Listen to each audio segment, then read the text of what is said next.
Good morning guys. అసలు ఒక మనిషి బ్రతకడానికి కావాల్సిన వస్తువులు ఏంటి? బంగారమా? కాదు. ఇల్లు? కాదు. బైక్లు, కార్లు? కాదు. స్థలాలు? కాదు. ఒక మనిషి బ్రతకడానికి కావాల్సినవి ఏంటో తెలుసా? అందరూ ఇవి అనుకుంటూ ఉంటారు, ఇవి కాదు. మనం మర్చిపోయి చాలా సంవత్సరాలైంది అసలు మనిషి బ్రతకడానికి ఏం కావాలని. ఏంటో తెలుసా? తినడానికి అంత తిండి, కాస్తంత తిండి, వేసుకోవడానికి కొంచెం గుడ్డ, బట్టలు, ఉండడానికి కాస్త నీడ. ఉండడానికి కాస్త నీడ అంటే నాకు తెలిసి చాలామంది ఎవరు కూడా రోడ్డు మీద బ్రతకట్లేదు. ఏదో ఒక అద్దె ఇంట్లోనో సొంత ఇంట్లోనో ఏడో దగ్గర కాస్త ఎండకో వానకో తడవకుండా, ఎండకుండా కొంచెం సేఫ్గానే ఉంటున్నాం. ఇదేం ప్రాబ్లం లేదు. వేసుకోవడానికి కాస్త బట్టలు, మనం వేసుకోవడానికి బట్టలు పోయి బ్రాండెడ్ బట్టలు కూడా వేసుకునే దగ్గరికి వచ్చాం. అసలు బట్టలు వేసుకునేది ఒళ్ళు కప్పుకోవడానికి, కానీ మనం ఆ పర్పస్ మర్చిపోయి ఈ రంగు బాగుంటుంది, ఈ డిజైన్ బాగుంటుంది, ఇది పార్టీ వేరు, క్యాజువల్ వేరు, ఇన్ని రకాలు వచ్చాయి. మంచిదే, ఓకే. నెక్స్ట్ తిండి. తిండిలో ఒక కుక్క ఒక వాసన పట్టి జస్ట్ చెప్పేస్తుంది తినగాలికి పనికి వస్తుందా లేదా అని. కానీ మనుషులు ఏం చేస్తారు తెలుసా? ఇది వాసన చూస్తే ఎక్కడ తెలిసిపోద్దా అని దాని మీద రంగులు, సెంట్లు, పౌడర్లు, ఇంకా అది ఎక్కువ కాలం నిల్వ ఉండడానికి preservatives, artificial colours, flavours, sugar, maida ఇవన్నీ వేసుకొని పడేయడానికి పడేయాల్సిన వస్తువుల్ని మనము తినేదానికి ఇలాగా చేసుకొని తింటున్నాం.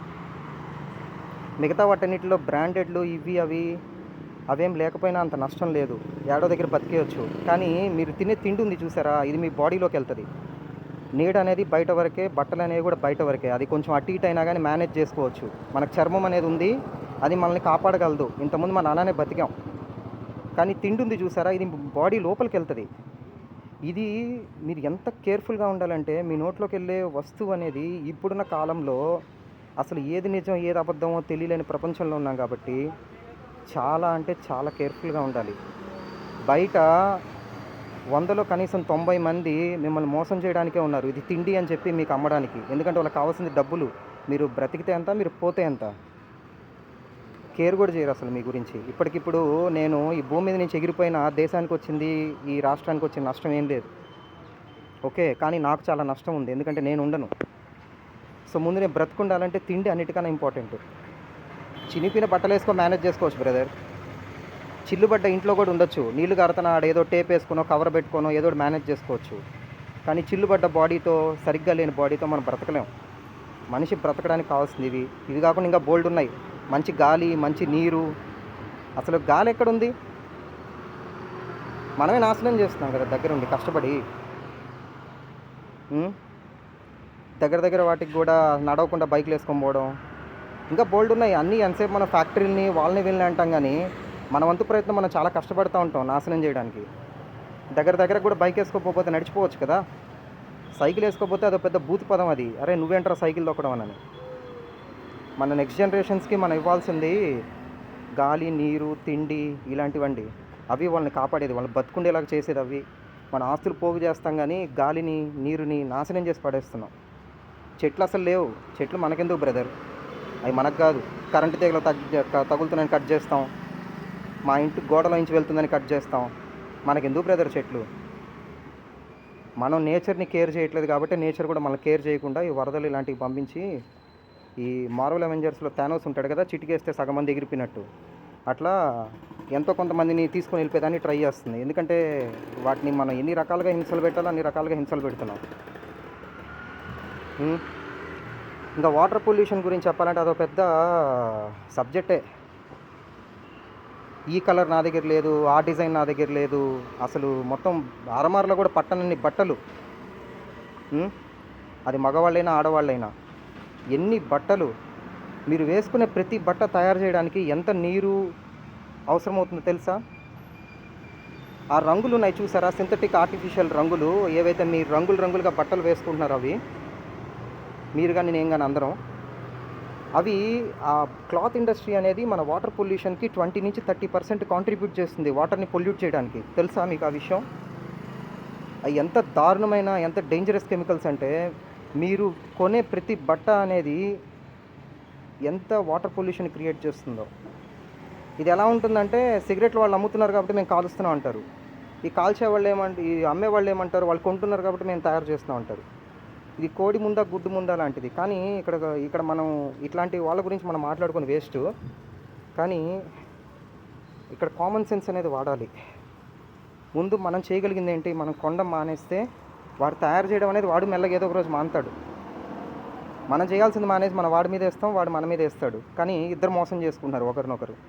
అలానే అవసరం లేకపోతే బట్టలు కొనకండి. ఖరీదైన ఇళ్ళు, కొత్త కొత్త స్థలాలు కొని భూమిని నాశనం చేయొద్దు, చెట్లను పడగొట్టొద్దు. నా వంతు ప్రయత్నం నేను చేస్తున్నానండి. నేనేదో ఈ వాట్సాప్ స్టేటస్లో, ఫేస్బుక్లో చెప్పే ఆ చెత్తంతా మాట్లాడను. అవసరమైతే తప్ప నేచర్లో ఉన్న ఏ జీవి కూడా అవసరానికి మించి కావాలని చెప్పి కోరుకోదు. ఎగ్జాంపుల్, ఒక సింహం ఉందనుకోండి, దానికి ఆకలేస్తే ఒక వేటాడుతుంది, ఒక జింకను చంపుతుంది, తింటుంది, మళ్ళీ పడుకుంటుంది ఆకలేసే వరకు. కానీ ఒక మనిషే వాడికి ఆకలేస్తే వాడి తిని వాడి తర్వాత తరాలకు కూడా దాచిపెడతా ఉంటాడనమాట. అసలు వాడికి ఏం కావాలో తెలియదు, వాళ్ళ తర్వాత జనరేషన్స్కి ఏమి ఇవ్వాలో కూడా వాడికి తెలియదు. సో మనం కామన్ సెన్స్ అనేది వాడడం మర్చిపోయామండి. ఓన్లీ కేవలం బయట ప్రజల కోసం బ్రతకడం మొదలుపెట్టాము. అందుకే మనం తినే తిండి గాలికి వదిలేసి రోడ్డు మీద ఏది కళ్ళకి కనివింపుగా కనిపిస్తుందో లుక్స్కి ఎక్కువ ఇంపార్టెన్స్ ఇవ్వడం మొదలుపెట్టాం. ఫుడ్ కూడా దాంట్లో ఇంకా పోను ఇంకా డిజైన్లు వస్తాయేమో, దానికి కూడా గౌన్లు, గాజులు, బొట్టు బిళ్ళలు, తలదువి ఏమన్నా ఫుడ్ కూడా ఇంకా పెడతారేమో, నాకు తెలీదు. ఆ రోజులు కూడా రావచ్చేమో. ఏమేమి చేస్తారా నాయన నాశనం చేయడానికి. కానీ ఈ ప్రాసెస్లో మనం మనుషులు, మన బుర్ర అనేది ఒకటి ఉంది, దాన్ని వాడాలి అనేది మర్చిపోయాం మనం. అట్లీస్ట్ వాళ్ళ మీద వీళ్ళ మీద బురద చల్లడం మానేసి ఫస్ట్ మార్పు అనేది మన దగ్గర నుంచే మొదలవుతుంది. అర్థమైందా? సో ఇదంత ఈజీ ఏం కాదు. కానీ కనీసం నేను చేసేది మంచి వచ్చేది అనేది కనీసం అదన్నా ఆలోచించండి. అట్లీస్ట్ మనం అది కూడా ఆలోచించలేకపోతే ఇంకా ప్రయత్నం ఏం చేస్తాం? తప్పు చేసినా పర్లేదు, కానీ నేను చేసే తప్పుని తెలుసుకొని చేయండి. ఈరోజు కాకపోయినా రేపు ఏదో ఒక రోజు మెల్లగా దాన్ని తగ్గించే ప్రయత్నం చేయండి. ఓ 10%, 20%, 30% అట్లా. అనవసరమైన ప్రేమలు మన అమ్మా నాన్నలు కూడా ఇలానే అడ్డమైన చెత్తంతా కొనిచ్చి మనల్ని పెంచారా? పండగలు తప్ప బట్టలు కొనిచ్చేవాళ్ళు కాదు. ఈరోజు ప్రతిరోజు పండగే. ఒకప్పుడు ఒక రూమ్ ఉంటే అందులో 4 పడుకునేవాళ్ళు. ఇప్పుడు 4 రూమ్లు ఉంటే అందులో బట్టలు సరిపోవట్లేదు, ఇంటి నిండా సామాన్లు సరిపోవట్లేదు. ఎవరి కోసం ఇదంతా? దేనికోసం ఇదంతా? రీసెంట్గా ఒక సినిమా చూశాను, ఆ రోజులు మళ్ళీ రావని చెప్పి. చిన్నప్పుడు మన దగ్గర ఏ వస్తువులు ఉండవు, ఏ బ్రాండెడ్ బట్టలు ఉండవు. అసలు మా చిన్నప్పుడు అయితే నేను 10th క్లాస్ వరకు నిక్కర్లు వేసుకొని వెళ్ళేవాడిని. అసలు నాకు ఆ డేస్ ఎంత గుర్తున్నాయో తెలుసా? అప్పుడు నా దగ్గర ఏం లేవు, కాస్ట్లీ ఫోన్ లేదు, బైక్ లేదు, సైకిల్ ఉండేది. అసలు ఆ సైకిల్ని నేను ఎంత జాగ్రత్తగా చూసుకునేవాడిని అంటే, మా నాన్న అది పోతే మళ్ళీ కొనివ్వడానని అని జాగ్రత్తగా చూసుకునేవాడిని. ఈరోజు పోతే అసలు ముందు అది రిపేర్ చేద్దామని ఆలోచన కూడా లేదు, ఇమీడియట్గా కొత్తది కొని ఇచ్చేస్తున్నారు. అమ్మో, నా పిల్లలు ఇబ్బంది పెడితే ఎట్లా?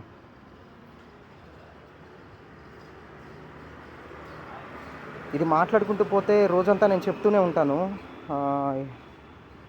నేను నా పిల్లలకి నిజంగా వాళ్ళు బ్రతకడానికి ఏం కావాలో అది నేను చేస్తానండి.